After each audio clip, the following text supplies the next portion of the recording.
ఏనుగుల దాడిలో మృతి చెందిన వారికి 10 లక్షలు, గాయపడిన వారికి 2 లక్షల ఎక్స్‌గ్రేషియా ప్రకటించిన ప్రభుత్వం.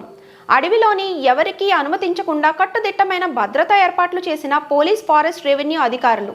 ఈ శివరాత్రికి ఫారెస్ట్లోకి అనుమతించేది లేదంటూ తేల్చి చెప్పిన రాజంపేట. దాడి జరిగిన ప్రదేశానికి గుండాల కోనకు వెళ్లే రహదారికి ఎటువంటి సంబంధం లేదని ముందే చెప్పిన స్థానికులు. మృతుల కుటుంబాలను ఓదార్చిన ముక్కా వరలక్ష్మి, కూటమి పార్టీ నాయకులు. వివరాల్లోకి వెళితే అన్నమయ్య జిల్లా రైల్వే కోడూరు నియోజకవర్గం ఊబులవారిపల్లె మండల కేంద్రానికి సంబంధించిన వైకోట గ్రామం శేషాచల అటవీ ప్రాంతంలో తలకోనకు వెళ్తున్న భక్తులపై ఏనుగులు విజృంభించి దాడి చేసిన విషయం మనందరికీ తెలిసినదే. అయితే ఈ దాడిలో 3 మృతి చెందగా 2 తీవ్ర గాయాల పాలయ్యారు. మృతి చెందిన వారికి 10 లక్షల రూపాయలు, గాయపడిన వారికి 2 లక్షల రూపాయలను ప్రభుత్వం ఎక్స్‌గ్రేషియా ప్రకటించినట్లు ఫారెస్ట్ అధికారులు వెల్లడించారు.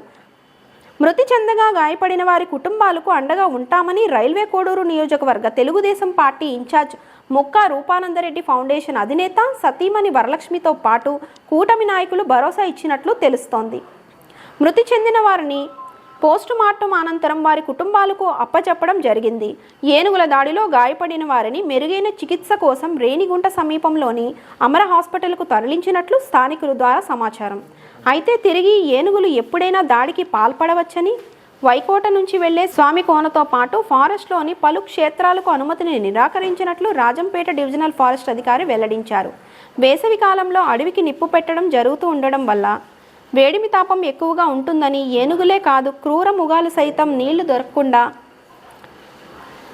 వేడిమి వల్ల తాపం ఎక్కువగా ఉంటుందని, ఏనుగులే కాదు క్రూర మృగాల సైతం నీళ్లు దొరక్క రగిలిపోతూ ఉంటాయని, అప్పుడు అడ్డొచ్చిన వారిని హతమార్చడానికి కూడా వెనకాడబోవని వెల్లడించారు. అందుకే అడవికి నిప్పు మానవాళికి ముప్పు అని పెద్దలు చెబుతూనే ఉంటారు. అడవులను రక్షించి వాటిని ధ్వంసం చేయకుండా ఉంటే ప్రకృతి సైతం సహకరిస్తుందని, భక్తితో దట్టమైన అడవులతో క్షేత్రాలకు వెళ్లే వారికి కూడా హాని జరగకుండా ప్రకృతి భక్తులను కాపాడుతుందని దీన్ని బట్టి అర్థం చేసుకోవచ్చని పలువురు మేధావులు సూచిస్తున్నట్టు తెలుస్తోంది. ఇక నీలకంఠ గుండాలేశ్వర స్వామి వారి క్షేత్ర దర్శన విషయంలో ఏం జరుగుతుందో, అధికారులు ఎటువంటి నిర్ణయాలు తీసుకుంటారో, ప్రజల యొక్క స్పందన ఏమిటో, ప్రభుత్వం ఏ విధంగా అడుగులు ముందుకు వేస్తుందో వేచి చూద్దాం. అంతవరకు సెలవు, నమస్కారం. Gundalakona temple, but in between they have encountered the elephant. So the elephant encounter happened around 3 o'clock. So at the time it trampled 3 persons and 2 have injured. Out of died person, 2 is male and 1 is female, and also the injured person 1 male and 1 chinnapullo female. So we have sent the person to the hospital. We have admitted and they are getting the treatment, and they will get the compensation. We are trying to provide as early as possible within 2 days. So as because of this elephant movement, we regularly draw out the people and ask them to not to come inside the forest. Even yesterday also our staffs like base camp watchers and protection people, then forest guard and forest section officers wrote the people and asked them to not to go inside the forest. But even after then they have entered inside the forest with some other route. So this accident happened. So I request all the people to not enter inside this Kodur range, especially in the KV Bavi South Beat and also in the Balapalli, Desatapalli Beat, this area, because the elephant herd is moving with small calf. So because of that it is agitated and it attacked. So we are regularly monitoring the elephant movement. We definitely will find out and will prevent this kind of incident not to happen. Sir, how much elephants guessing accidentally? Actually, we are monitoring around 15 elephant we have located. So we are trying to trace it at the moment. Okay sir, thank you sir.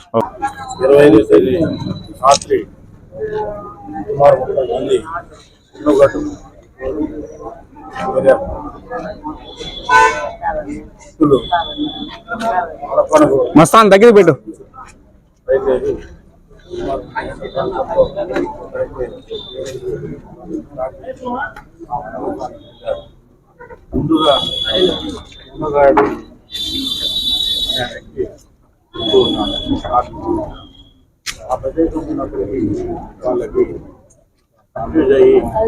గాలి సరిగ్గా పోవడం లేదు అని ఎదురుగా ఏనుగులు ఉన్న ధర్మం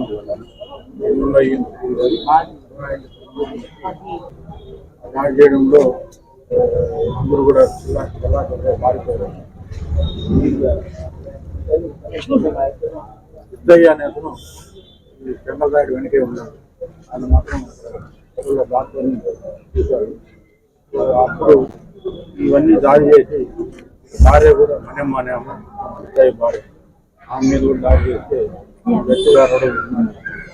తర్వాత భయపడి పనులు డాక్టర్లు ఉన్నారు. మనమ్మ అనే కూడా డాక్టర్ ఉన్నారు.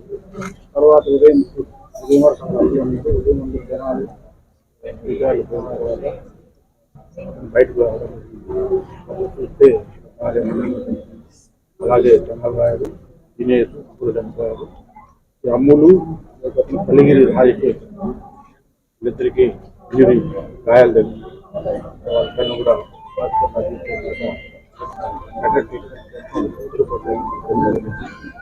అలాగే వీళ్ళు ముగ్గురికి కూడా ఇక్కడ అవపంచనామం జరిపి సంబంధించిన ముఖ్యంగా ఆచరణలో అడవుల్లో చూడడమే కాకుండా ముఖ్యంగా ఏనుగుల్ని పట్టడం వల్ల అది జంతువులు కాబట్టి వాటికి జరిగింది. కాబట్టి ఇటువంటి జరగకుండా ఉండాలంటే ప్రజలందరూ కూడా రాత్రుల్లో లోపలికి దానికి సంబంధించిన ఏనుగులు ఉన్నాయి.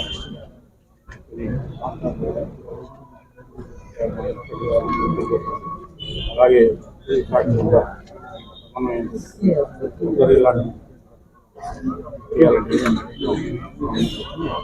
ప్రతి ఏడాది భక్తులు తలకొని పడడం సహజంగా జరుగుతుంటుంది.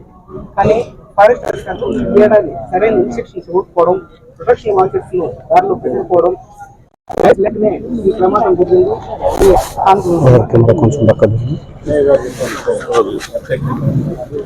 ఎప్పుడు కూడా రాత్రుల్లో వెళ్ళలేదంట. ప్రతి సంవత్సరం కూడా రాత్రి ఫోన్ చేసి ఉదయం బయలుదేరి పగలే పోయేవాళ్ళంట. ఈసారి ఫస్ట్ టైం రాత్రి వెళ్తున్నాం. అదొకటి. రెండోది వచ్చేసి ఆ ఏరియాలో ఏనుగులు తిరుగుతున్నాయని ప్రజలందరూ కూడా తెలుసు. అదే వెళ్ళకుండా ఉండాలి. రాత్రి వెళ్తున్నాం. అదొకటి. రెండోది వచ్చేసి ఆ ఏరియాలో ఏనుగులు తిరుగుతున్నాయని ప్రజలందరూ కూడా తెలుసు. అదే వెళ్ళకుండా ఉండాల్సింది వెళ్ళారు.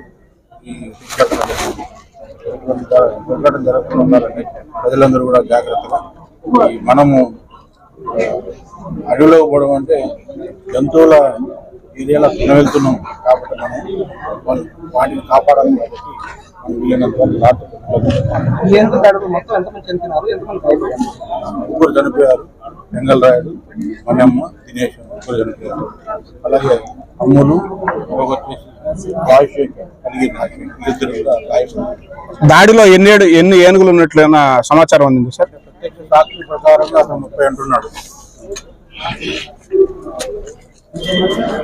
సో గత 5-6 రోజుల నుంచి మనకు ఇప్పుడు శివరాత్రి పండగ ఉంది. రేపు అంటే 26వ తారీఖు శివరాత్రి పండగ ఉంది. సో దీనికోసం మన జనము ఒక 4-5 రోజుల నుంచి పర్మిషన్ జిల్లా మొత్తంగా మమ్మల్ని అడుగుతున్నారు. ఎక్కడైనా కూడా మనం పర్మిషన్ ఏది కూడా రాతపూర్వకంగా ఇవ్వలేదు. అన్ని చోట్ల కూడా ఆపుతున్నాము. అయినా కూడా జనాలు ఇక్కడ కోడూరు రేంజ్లో బీడీ బావి సౌత్ బీట్లో గుండాల కొన అని ఒక టెంపుల్ ఉంది. ఆ ఒక టెంపుల్కి ఇంకా అన్ఆథరైజ్గా వెళ్ళారు. అప్పుడే ఈవినింగ్ కూడా 6 to 7 o'clock అన్ని ట్రూప్స్ కూడా స్టాప్ చేశాము.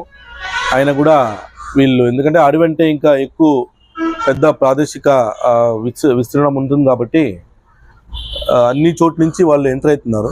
సో రాత్రి 1:30-2 గంట ఆ ప్రాంతంలో ఒక 30 మంది మళ్ళీ మనకు తెలియకుండా సో ఇల్లీగల్గా ఎంటర్ అయ్యారు లోపలికి. అన్ఆథరైజ్గా లోపలికి వెళ్ళారు. సో ఆ టైంలో ఒక 30-40 కిలోమీటర్ దూరంలో ఉన్న ఒక 15 ఎలిఫెంట్స్ కోసం అని చెప్పి మేము స్టాప్ చేసాము. ఎవరిని కూడా పోకూడదు అని చెప్పి గత 3 రోజుల నుంచి. సో వినకుండా ఇట్లా వెళ్ళారు. దాంట్లో ఇంకా ఎలిఫెంట్ వాళ్ళని అటాక్ చేసిన తర్వాత ఒక 3 చనిపోయారు, ఒక 2 ఇంజూర్ అయ్యారు. సో ఈ చనిపోయిన వాళ్ళు వచ్చి ఉర్లగడ్డపాడు అని చెప్పి ఒక విలేజ్ నుంచి ఒక 2, మళ్ళీ కన్నే ఎస్టీ కాలనీ నుంచి 1. ఇంకా 2 ఇంజూర్ అయ్యారు. వాళ్ళని తిరుపతి అమర్ హాస్పిటల్లో జాయిన్ చేయడం జరిగింది.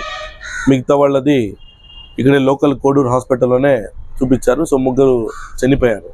సార్ వీరందరినీ గుర్తించారా? ఏమైనా ఫారెస్ట్ లో తప్పిపోయిన వారు ఏమైనా ఉన్నారంటారు సార్? అందరినీ గుర్తించాము. వాళ్ళు ఏ విలేజ్కి చెందిన వాళ్ళు, వాళ్ళ ఏజ్, వాళ్ళ సెక్స్ ప్లస్ వాళ్ళ బంధువులకంతా ఇన్ఫార్మ్ చేశాము.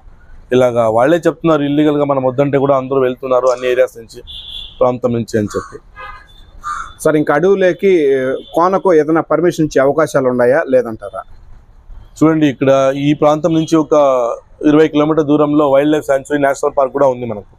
సో ఎటువంటి పరిస్థితుల్లో కూడా రిజర్వ్ ఫారెస్ట్ లాగా కూడా వెళ్ళకూడదు. Plus wild life sanctuary national park అయితే హైయెస్ట్ ప్రొటెక్టెడ్ ఏరియాస్ కాబట్టి వాళ్ళకి ఎటువంటి పర్మిషన్ కూడా ఎక్కడ ఇవ్వం మనం. కాకపోతే గత పూర్వకాలం నుంచి జనాలు ఈ శివాలయాలకి వెళ్ళడం అందరికీ తెలిసిందే కాబట్టి వాళ్ళు మనకు తెలియకుండా ఇంకా భక్తులు ఇంకా శివరాత్రి వస్తుంది మనం పోవాలా అని చెప్పి వెళ్తారు. ఇలాంటి వైల్డ్ అనిమల్స్ ఇప్పుడు సమ్మర్ కూడా కాబట్టి ఎక్కువ ప్రాంతంలో నీళ్ళు ఉండవు సమ్మర్లో, మీకు తెలుసు. సో లోపల అనిమల్స్ తిరుగుతుంటాయి. ప్లస్ అక్కడక్కడ అడవికి నిప్పు కూడా జనాలు పెట్టుంటారు కాబట్టి అనిమల్స్ జనరల్గా కొంచెం అజిటేటెడ్గా ఉంటాయి. సో అలాంటి టైంలో జాగ్రత్తగా ఉండాలా. మనం కూడా చాలా జాగ్రత్తగా హ్యాండిల్ చేస్తుంటాం ఫారెస్ట్ లోపల మన ప్రొటెక్షన్ వాచెస్ అందరూ. అలాంటి టైంలో ఇంకా వీళ్ళకి ఆ రూట్ తెలియకుండా సరిగా అనిమల్ బిహేవియర్ని తెలుసుకోకుండా అలా ఎంటర్ కావడం వలన ఇలాంటి ఒక అన్ఫార్చునేట్ ఇన్సిడెంట్స్ నడుస్తుంటాయి లోపల. సార్ ప్రస్తుతానికి ఏనుగులు దాడి జరిగిందని వల్ల స్థానికులు ఏమని అడుగుతున్నారంటే భారీ వాహనాలు బస్సులు కానీ ఏదైనా పెద్ద వెహికల్స్లో కూడా గుడికి వెళ్ళొచ్చేదానికి అనుమతి ఇస్తారో లేదో అర్థం కావడం లేదని స్థానికులు ద్వారా కొంచెం ఎటువంటి పర్మిషన్స్ కూడా మనం ఇవ్వము. ఎందుకంటే బస్సులో వెళ్తే కూడా ఇంకా వచ్చి అటాక్ ఎక్కువ చేస్తాయి ఏనుగులు. బస్సులో అయినా వెళ్ళండి, లారీలో, కారులో నడుచుకుంటూ ఎలాగ వేస్తే కూడా అటాక్ చేస్తాయి కాబట్టి ప్రాణాలకు భయపడి అందరూ ఇంట్లో ఉండమని చెప్పి కోరుకుంటున్నాం. దయచేసి ఇంట్లో కూడా పూజ చేసుకోవచ్చు. ఇంకా లోకల్లో ఉండే గుడులకి వెళ్ళండి. అడవి లోపల ఉండే ప్రాంతాలకు వెళ్తే మాత్రము ఏనుగులు మళ్ళీ దాడి చేసేవి ఉంటాయి. ఎందుకంటే మనం పట్టుకోలేము కదా, 15-20 ఏనుగులు ఉంటాయి, చాలా పెద్దగా ఉంటాయి అవి. సో దాన్ని అరకట్టడం అంటే చాలా కష్టము. మనం అలా ఊరి నుంచి అడవి నుంచి బయటికి రాకుండా ఆపడం అంటేనే చాలా కష్టం మనకు. సార్ నీలకంఠ గుండాలేశ్వర స్వామి వారి దేవస్థానానికి మాత్రమే ఆప్ చేశారా లేకపోతే మిగిలిన అడవిలో ఉన్నటువంటి ప్రాంతాలకు అనుమతి ఉన్నదా? అన్ని ప్రాంతాల్లో కూడా స్టాప్ చేస్తున్నాం. ఏ ప్రాంతంలో కూడా పర్మిషన్ ఇవ్వట్లేదు మనం. అయినా కూడా రాత్రిపూట దొంగతనంగా వెళ్తున్నారు జనాలు అన్ఆథరైజ్డ్గా. వాళ్ళని కూడా మనకు తెలిసిన చెక్ పోస్టుల దగ్గర అక్కడ ఇక్కడ అన్ని ప్రాంతాల్లో ఆపుతున్నాము. అయినా కూడా కొంతమంది నైట్ టైమ్స్ వెళ్ళిపోతున్నారు ఏం చేసుకుంటారు అని. అలాంటి వాళ్ళకి ఇలాంటి ప్రాబ్లమ్స్ జరుగుతున్నాయి. సార్ మృతి చెందిన వారికి ప్రభుత్వం తరపు నుంచి ఏదైనా నష్టపరిహారం ఏమైనా అందించే అవకాశం ఉంటారా? మృతి చెందిన వారికి ఒక్కొక్క కుటుంబానికి ఒక్కొక్క మనిషికి 10 లక్షలుగా తలా 10 లక్షలుగా ఇస్తాము. ప్లస్ ఇంజూరీ అయిన ఇద్దరికి 2 లక్షలు ఇచ్చి దాంతోపాటు వాళ్ళకి మెడికల్ ఎక్స్పెన్సెస్ ఏమేమి అవుతాయో హాస్పిటల్లో అవన్నీ మనమే ఇస్తాం. సార్ ఇక నుంచి కట్టుదిట్టమైన భద్రతా ఏర్పాట్లు చర్యలు కానీ తీసుకునే అవకాశాలు ఉన్నాయంటారా? ఎట్లా పరిస్థితి సార్? ఆల్రెడీ మనం తీసుకున్నాం, అన్ని ప్రాంతాల్లో తీసుకున్నాం కాబట్టి ఇంత తక్కువ రేట్లో జరుగుతుంది. ఇంకా వీళ్ళు చెప్పే మాట వినకుండా వేరే ఏరియా నుంచి రాత్రిపూట్ల పోవడము, దానివల్ల ఇలాంటి ప్రాబ్లమ్స్ జరుగుతున్నాయి. కాకపోతే అన్ని ఏరియాలో స్టాప్ చేసాం. ఎక్కడ కూడా we're not allowing anybody. Sir ఈ ఏనుగుల దాడికి వాళ్ళు ప్రవర్తించిన తీరే కారణం అంటారా? మీకు ఏ విధమైన అంటే జనరల్గా ఇది ఎండాకాలం కదా, ఎండాకాలం ఉన్నప్పటికీ లోపల కొంచెం నీళ్లు తగ్గింటది. ఒకటి నీళ్లు లేకుండా, ఆహారం లేకుండా ఎట్లా మనం ఎండలో తిరిగితే ప్రాబ్లం, ఇంట్లో ఉంటేనే ప్రాబ్లం అవుతుంది మనకి ఎండాకాలంలో. అలాంటి అడవి ప్రాంతంలో దానికి ఉండేదానికి ఇల్లులు కానీ ఎక్కడే ఉండవు. సో ఫుడ్కి వాటర్కి వెతుకుతుంటాయి అవి. ఒకటి. రెండోది వచ్చేసి ఫైర్ పడుతూ అక్కడక్కడ జనాలు ఈ గడ్డి కోసం అని చెప్పేసి అగ్గి పడుతుంటారు ఫ్రెష్ షూట్స్ కోసం. దానికోసం కూడా రకరకాల అవేర్నెస్ ప్రోగ్రామ్స్ కూడా మనం క్రియేట్ చేసాం. అయినా కూడా అగ్గి పెట్టే దానివల్ల ఇంకా లోపల ఉంటాయి కాబట్టి ఆ అగ్గి వల్ల దానికి ఎక్కువ శాఖం తగలడము, దీంతో ఆల్రెడీ రగిలిపోయింటాయి అవి. అలాంటి టైంలో ఇదే టైంలో శివరాత్రిలో జనాలు లోపలికి వెళ్తే ఇంకా కోపంలో ఉంటాయి, అందువల్ల అలా అటాక్ చేస్తాయి. గుంపులుగా ఉండడము అలాంటివి ఉంటే ఖచ్చితంగా అటాక్ చేస్తుంది. ఎవరైనా పోనీ, మనం పోతే కూడా అటాక్ చేస్తాం. ప్రజల్లో అవేర్నెస్ వచ్చి అడవి జంతువులకు ఎటువంటి హాని తలపెట్టకుండా ఉంటే అవి కూడా దాడికి పాల్పడే అవకాశాలు లేదంటారా? అంటే ప్రజలు ఒకటి చెప్పేది ఏమంటే అవేర్నెస్, మనం ఇప్పుడు ఫైర్ది అన్ని విలేజెస్లో క్రియేట్ చేస్తున్నాం అవేర్నెస్ ప్రోగ్రామ్స్. సో దాంతోపాటు ఎలిఫెంట్ గురించి కూడా అన్ని ఏరియాలో చెప్తున్నాం. ఈ ప్రాంతంలో తిరుగుతుంది. వీళ్ళు లోపలికి పోకుండా బయటే అట్లీస్ట్ ఈ సమ్మర్లో ఈ 3-4 months 5 months అట్లీస్ట్, ఎందుకంటే మనకు వర్షాలు వచ్చేది ఇంకా జూలై తర్వాతనే, ఆగస్ట్ తర్వాత. సో దాని లోపల వరకు అట్లీస్ట్ అడవిలోకి పోకుండా ఉంటే ఇంకా ఇది మ్యాన్ అనిమల్ కాన్ఫ్లిక్ట్ని కొంచెం మనం స్టాప్ చేయొచ్చు. ఈ జంతువులు బయటికి రావడమే ఇది అంటే వీళ్ళే లోపలికి వెళ్తున్నారు జనాలు, ఇది చాలా తప్పు చేస్తున్నారు. అది అలా చేయకుండా ఉంటే ఇంకా ఎక్కడ కూడా ఇలాంటి ప్రమాదాలు జరగవు. ఎందుకంటే అవి జంతువులు బయటికి రాకుండా ఆపేది మన డ్యూటీ, మనం ఆపుకుంటున్నాం దానికి. ఎందుకంటే లోపల మనము వాటర్ పోయిస్తున్నాము, ప్లస్ అవి బయటికి రాకుండా విలేజ్ ప్రిమిసెస్లో ట్రెంచ్లు కొడుతున్నాము, అన్నీ చేస్తున్నాము. అయినా కూడా జనాలే వాళ్ళ ప్రాంతాలకు పోతున్నారు, అప్పుడు ఇలాంటి ప్రాబ్లమ్స్ జరుగుతున్నాయి. ఏదేమైనా కూడా ప్రజల్లో అవేర్నెస్ రావాలంటారు. ప్రజల్లో అవేర్నెస్ రావాలి. వాళ్ళని నిలిపెట్టి మనం చెప్తే కూడా వినట్లేదు జనాలు. దేవుడు భక్తి అని అనుకుంటున్నారు, కాకపోతే ఏనుగులకి అవి తెలియదు కదా, అవి చంపుతున్నాయి. ప్రజల్లో అవగాహన రావాలి.